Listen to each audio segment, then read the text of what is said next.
Teks yang tadi kita baca, yaitu kitab Kidung Agung pasal 5 ayat 16, itu dalam bahasa aslinya ada kata Muhammadim. Sekarang kita bisa melihat Mahmad atau Mahemat dalam rangkaian kalimat yang bermakna negatif. Jadi artinya kalau itu dijadikan alasan untuk nubuat Nabi Muhammad hanya karena kata-kata mirip, dan itu diulang-ulang dalam berbagai tayangan di video. Hikumam takim wekulo mahmadim zehdoti wezehroi benot Yerusalem, baik oleh Zakir Naik, Ahmad Didat dulu, sampai sekarang di polemikus-polemikus muslim selalu muncul itu. Shalom, salam sejahtera dalam kasih Kristus. Pada kesempatan ini saya akan memberikan ulasan dengan judul Dr. Bambang Nursena membuktikan Zakir Naik, Ahmad Didat dan polemikus muslim salah terkait Muhammadim di dalam Kidung Agung 5 ayat 16. Sebelum saya lebih jauh untuk memberikan beberapa ulasan dan catatan terkait dengan topik ini, ada baiknya kita menyaksikan penjelasan dari hambanya, Dr. Bambang Nursena berikut ini. Teks yang tadi kita baca, yaitu kitab Kidung Agung pasal 5 ayat 16, itu dalam bahasa aslinya ada kata Muhammadim. Tapi itu hanya mirip bunyi, tidak ada hubungan arti sama sekali. Mirip kalau saudara-saudara mendengar kata Narto dalam bahasa Jawa sama Naruto, kira-kira mirip apa tidak? Mirip kan? Tapi Naruto itu orang Jepang, Narto itu orang Wonogiri. Tidak ada hubungannya, mau di otak-atik apapun juga tidak akan ketemu. Karena antara keduanya memang itu berbeda. Dua bahasa yang berbeda, ada banyak yang seperti itu. Maka menafsirkan kitab suci itu tentu bukan hanya modalnya mendengarkan atau otak-atik gatuk saja. Sekarang kita bisa melihat Mahmad atau Mahemat dalam rangkaian kalimat yang bermakna negatif. Jadi artinya kalau itu dijadikan alasan untuk nubuat Nabi Muhammad hanya karena kata-kata mirip, dan itu diulang-ulang dalam berbagai tayangan di video. Hikumam takim wekulo mahmadim zehdoti wezehroi benot Yerusalem, baik oleh Zakir Naik, Ahmad Didat dulu, sampai sekarang di polemikus-polemikus muslim selalu muncul itu. Saya selalu mengatakan, kalau kita berbeda bukan berarti kita harus saling menyerang. Tapi dalam hal ini Anda salah, karena kemiripan bunyi tidak bisa diartikan sebagai sama atau kesamaan. Nah, saya ingin memberikan contoh, misalnya Hosea pasal 6 ayat 9. Sebab walaupun mereka mengelakkan diri dari pemusnahan, sekalipun mereka menghindarkan diri dari pemusnahan, Mesir akan mengumpulkan mereka. Memphis, kota kuno di Mesir kuno, akan menguburkan mereka. Rumput akan menutupi barang-barang perak yang berharga. Nah, yang berharga ini dalam bahasa aslinya Mahmad, tapi dikaitkan dengan barang perak yang berharga. Maka di situ kita bisa menemui teks ini. Onak akan tumbuh dalam kemah-kemah mereka. Jadi menguburkan mereka, rumput akan menutupi barang-barang perak yang berharga. Berarti kalau dibaca lengkap, rumput akan menutupi Mahemat Nah, masa Muhammad ditutupi rumput? Nah, ini kalau sekedar mencari kesamaan bunyi kan? Nah, teks lagi satu. Hosea pasal 9 ayat 16. Efraim telah dipukul, akarnya telah menjadi kering. Mereka tidak akan menghasilkan buah. Bahkan sekalipun mereka melahirkan, anak buah kandungan mereka yang berharga, aku akan matikan. Anak buah kandungan yang berharga dan yang berharga itu Muhammad. Maka mati dan aku akan mematikan Muhammad Bitnam, kandungan yang berharga. Kalau diterjemahkan secara harafiah akan lucu.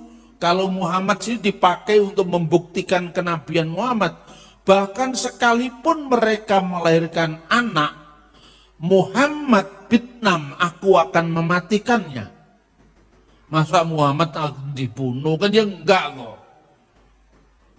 Lah itu banyak sekali teks-teks yang begini yang kemudian apabila itu dibaca lepas konteks, itu akan tidak cocok dengan tuntutan Islam sendiri. Karena apa ya? Memang itu bukan untuk Nabi Muhammad. Baik Bapak Ibu Saudara, tadi kita sudah menyimak, menyaksikan dan mendengarkan penjelasan dari hambanya Dr. Bambang Nursena. Terus terang, saya sepakat dan setuju dengan apa yang telah dipaparkan atau dijelaskan oleh hambanya Dr. Bambang Nursena. Memang sudah menjadi rahasia umum. Ada oknum-oknum tertentu dari luar kekristenan yang selalu bersikeras berupaya dengan berbagai pengertian, pemahaman, penafsiran terkait dengan Alkitab dengan maksud dan tujuan untuk menemukan nubuatan tentang kedatangan Nabi Muhammad dari Alkitab. Itu sudah menjadi rahasia umum yang bisa kita saksikan di media sosial. Baik itu dari Ustadz Kainama, Ustadz Yonatan Nandar, Ustadz Abdul Somad, termasuk dengan yang sudah disebutkan oleh hambanya Dr. Bambang Nursena tadi, yaitu dari Zakir Naik, Ahmad Dedan, dan juga masih banyak lagi dari polemikus muslim yang lain. Salah satu di antaranya yang selalu ngotot mau menegaskan bahwa Nabi Muhammad atau Nabi dari saudara kita Islam dinubuatkan di Kidung Agung pasal 5 ayat 16 telah dibuktikan salah kaprah, salah penafsiran, salah pengertian pemahaman oleh Dr. Bambang Nursena. Tidak ada sama sekali sangkut pautnya kemiripan kata mengarah kepada nubuat akan datangnya Nabi dari saudara kita Islam, yaitu Muhammad, di dalam Kidung Agung pasal 5 ayat yang ke-16. Saudaraku dikasihi Tuhan, kenapa terjadi hal yang demikian? Selalu ngotot menegaskan bahwa Kidung Agung pasal 5 ayat 16 merupakan nubuat akan datangnya Nabi dari saudara kita Islam, dalam hal ini Nabi Muhammad. Saya mau tegaskan dan sampaikan kepada kita, karena ada di sana istilah yang sudah tidak jauh dari yang sering kita dengar, ilmu comotologi, ayat dicomot-comot, dan ilmu cocokologi dicocok-cocokkan. Beliau tadi sudah memberikan contoh antara Naruto dengan Naruto. Hanya beda satu huruf saja. Naruto dengan Naruto. Tetapi Naruto itu orang Jawa, Naruto itu orang Jepang. Sejauh timur dari barat, sekalipun memiliki kata yang mirip sekali, tapi memiliki makna yang berbeda sama sekali. Itu sebabnya memang dalam konteks kekristenan, menafsir kitab suci atau menafsir Alkitab itu tidak boleh sembarangan. Syarat yang paling basic dan mendasar adalah teks-teks dalam kitab suci tidak boleh dilepaskan dari konteksnya.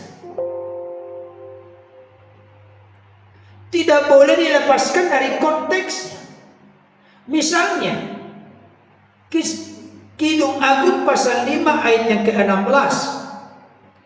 Bunyinya demikian.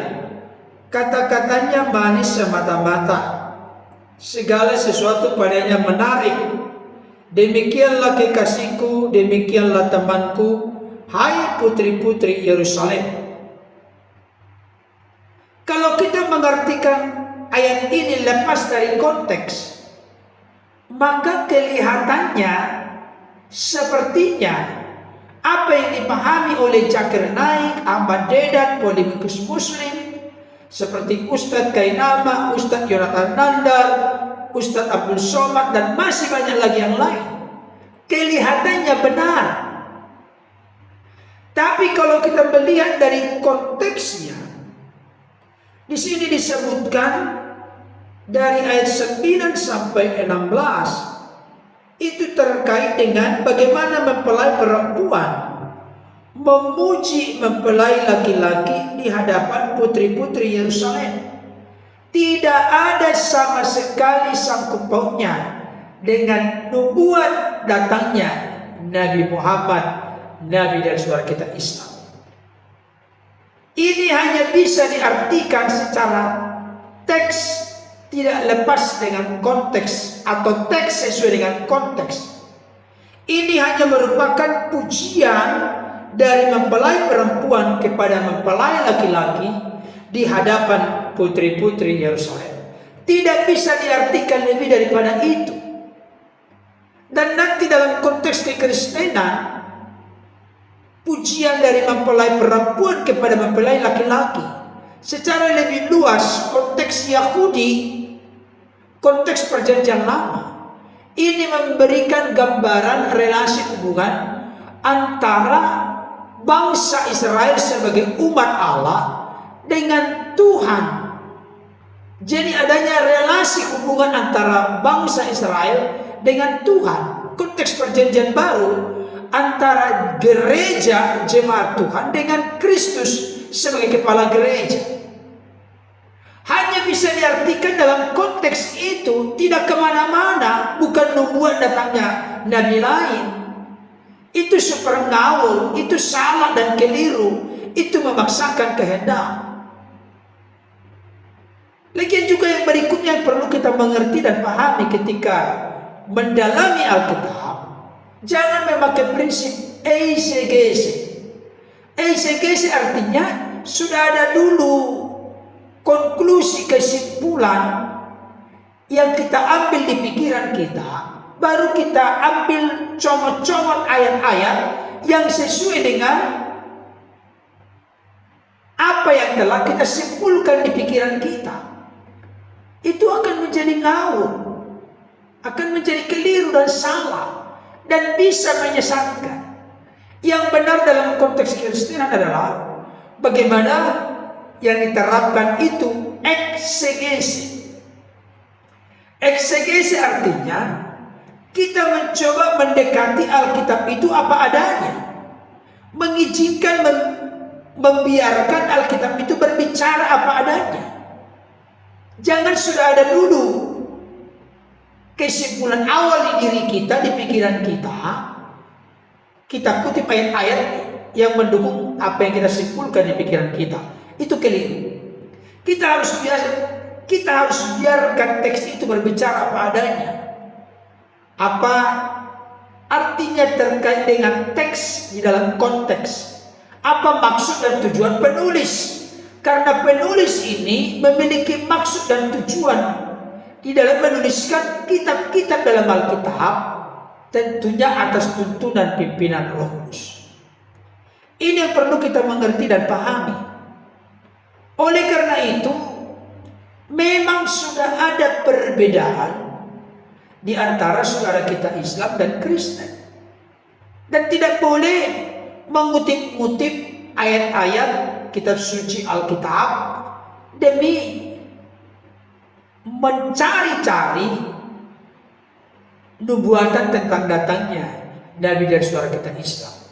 Nanti akan dikutip lagi dari Ulangan pasal 18, dari Yohanes pasal 16 terkait dengan Parakletos, dan masih banyak lagi nanti ayat-ayat yang lain. Tapi semuanya itu tidak ada sangkut paut sama sekali, karena memang mau tidak mau, suka tidak suka, dalam konteks kekristenan yang pertama, Nabi itu semua berasal dari bangsa Yahudi atau Israel.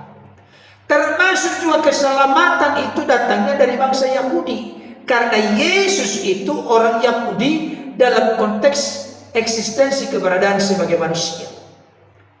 Jadi dalam konteks pengertian pemahaman Alkitab, tidak ada nabi yang datang di luar Israel, di luar orang Yahudi.